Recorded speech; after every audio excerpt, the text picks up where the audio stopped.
안녕하세요, 하와이 대저택입니다. 매일 아침 5분 컷으로 제 인생을 바꿔준 저의 인생 책 속 인생 구절들을 여러분들께 소개해드리고 있습니다. 오늘은 우리의 잠재의식에서 나오는 힘, 잠재력이죠. 그리고 그 잠재력에 관한 정말 중요한 통찰을 여러분들과 공유하고자 해요. 게리 비숍의 내 인생 구하기를 보면 그 어떤 책보다 여러분의 잠재력에 대해 가장 이해하기 쉽고 공감되게 설명을 해주거든요. 우리가 살면서 정말 많이 들어본 말이죠. 잠재의식, 잠재력. 그런데 거의 대부분은 한 번도 깊게 생각해 보시지 않았을 거예요. 당연합니다. 그냥 딱 들으면 와닿지가 않거든요. 게리 비숍이 이 잠재력에 대해 이렇게 말합니다. 아이들이 언어라던가 새로운 경험을 마치 스펀지처럼 빨아들인다는 얘기는 들어봤을 것이다. 여러모로 옳은 말이다. 스펀지는 닿은 것을 흡수해버린다. 전체가 액체로 꽉 찰 때까지 말이다. 그런 다음 마르도록 가만히 두면 어떻게 될까? 딱딱해진다. 혹시라도 속에 남은 것이 있다면 뭐가 됐든 그대로 갇혀버린다. 라고요. 여러분이 완전히 깨끗한 스펀지로 태어났다고 생각해보세요. 여러분은 이건 흡수하고 저건 내뱉으면서 어린 시절을 보냈을 겁니다. 그리고 사는 동안 여러분은 한 번도 눈치채지 못했겠지만 이 물기는 말라가죠. 삶은 점점 더 예측 가능해지고 새롭고 흥미진진한 일들은 줄어듭니다. 그러다 어느 날 말랑말랑했던 그 스펀지는 딱딱해지죠. 크고 작은 구멍들 속에 갇혀버린 많은 것들은 이제 아무리 쥐어짜도 밖으로 뱉어질 수 없습니다. 대신에 그것들은 전부 얼룩이 돼서 그 안에 영원히 갇힌 거죠. 게리 비숍은 이게 바로 우리 잠재의식이 작용하는 원리라고 해요. 처음에 잠재의식은 아무것도 묻어있지 않고 깨끗하죠. 당연히 규정되어 있는 것도 아무것도 없습니다. 그런데 언제부터인가 자리가 잡혔고 바뀔 수 없게 되어버린 거죠. 게리 비숍이 재밌는 에피소드를 하나 얘기해 주는데요. 저는 이 부분이 특히 와닿았어요. 우리 큰 아이가 2살 때 수영장에 뛰어들던 때를 잊지 못한다. 아들은 밖으로 기어나와서 다시 뛰어들고 또 기어나와서 다시 뛰어들기를 멈추지 않았다. 아들의 얼굴은 기쁨과 흥분, 모험심으로 환하게 빛이 났다. 아무리 뛰어들어도 성에 차지 않았고 아무리 반복해도 질리지 않는 모양이었다. 그러다 질렸다. 나이가 들었기 때문이다. 라고 합니다. 게리 비숍이 말하고 있는 건 결국 이겁니다. 여러분이 어떤 사람이 될 수 있었느냐와 관련해서 분명히 현실화되지 못한 수만 갈래의 길이 있었다는 거예요. 그리고 그 누구든 분명 활짝 열린 가능성을 가지고 태어났다는 거죠. 정말 폭넓은 잠재력을 가진 존재였다는 거예요. 그런데 어느 순간 그 수만 갈래의 길 중에 어찌어찌 하다 보니 그게 스스로의 의지였든 부모님 또는 남들의 영향을 받아서였든 간에 한 가지 길을 선택하고 거기에 안주하게 되죠. 그게 20대 중후반이든 30대부터든 그때부터 죽을 때까지 이제 그 길 위에서 딱딱한 스펀지로 살다가 죽는다는 거예요. 제가 해석하기에 게리 비숍이 비유를 든 이 스펀지는 우리 자신의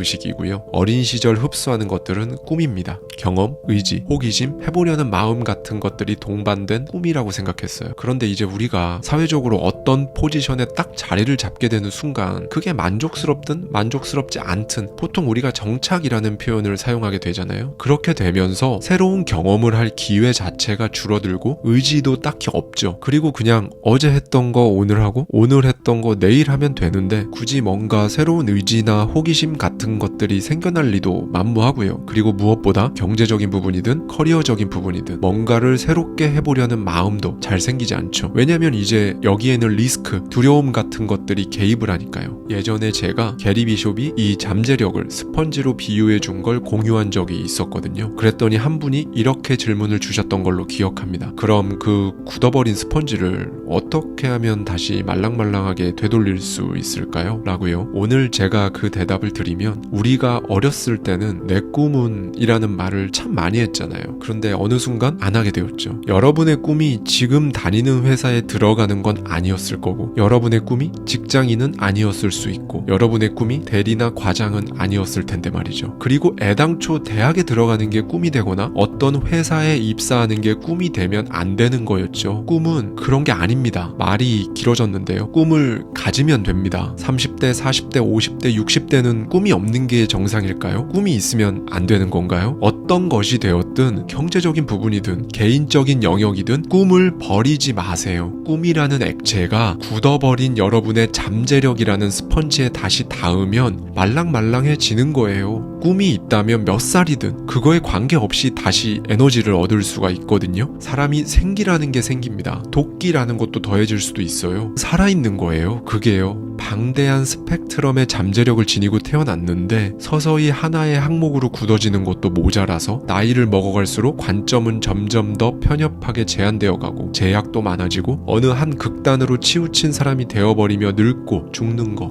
그건 너무 안타깝지 않은가라는 생각이 듭니다. 저는 오늘은 이걸 꼭 기억해 주셨으면 좋겠습니다. 인생의 그 많은 우여곡절을 지나서 될 수 있었던 그 많은 가능성 중에 어쩌다 보니 여러분은 지금의 여러분이 되었습니다. 그럼 이제 끝인 걸까요? 저의 대답은 절대로 그렇지 않다예요. 여러분의 대답은 무엇인가요? 감사합니다. 지금까지 하와이 대저택이었습니다.